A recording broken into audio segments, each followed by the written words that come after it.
Hi, my name is Jasmine Bryan. I'm from Madison, Florida in the United States. As society continues to use environmentally destructive non-renewable fossil fuels, we must make changes toward viable green alternative energy resources. Microbial fuel cells are one such alternative. These obtain electricity from the microorganisms themselves cultured in the anode of a microbial fuel cell. I developed a small-scale general proof of concept for a grander-scale MFC design in the future, utilizing the understudied yeast as an electricigen and the emerging idea of co-culturing in the anode of an MFC for higher voltage.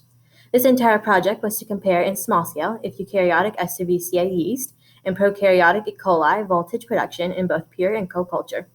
Increasing voltage is important to make MFCs a viable alternative energy resource. This experiment consisted of 3 groups, with each group having 3 microbial fuel cell trials. The first group consisted of a pure culture of E. coli, second group pure culture yeast, and third group co-culture yeast and E. coli. In the end, over 900,000 raw data points were compiled.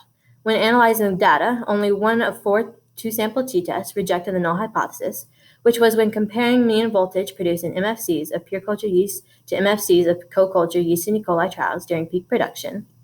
My alternative hypothesis that a co-culture of Saccharomyces cerevisiae and Escherichia coli is a viable candidate for electricigens in the anode of a microbial fuel cell because the mean voltage produced across all trials is higher than the mean voltage produced in pure culture yeast and has statistical merit. Yeast can still be used in pure culture MFCs, but it shows more promise as a good candidate to be implemented in co-culture in MFCs for future research.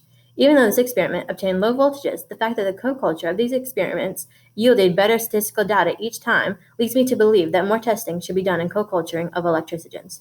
Through more testing, we can hopefully determine the proper construction of MFCs, which will prove to not only be durable, but also reliable and viable for future alternative energy resources.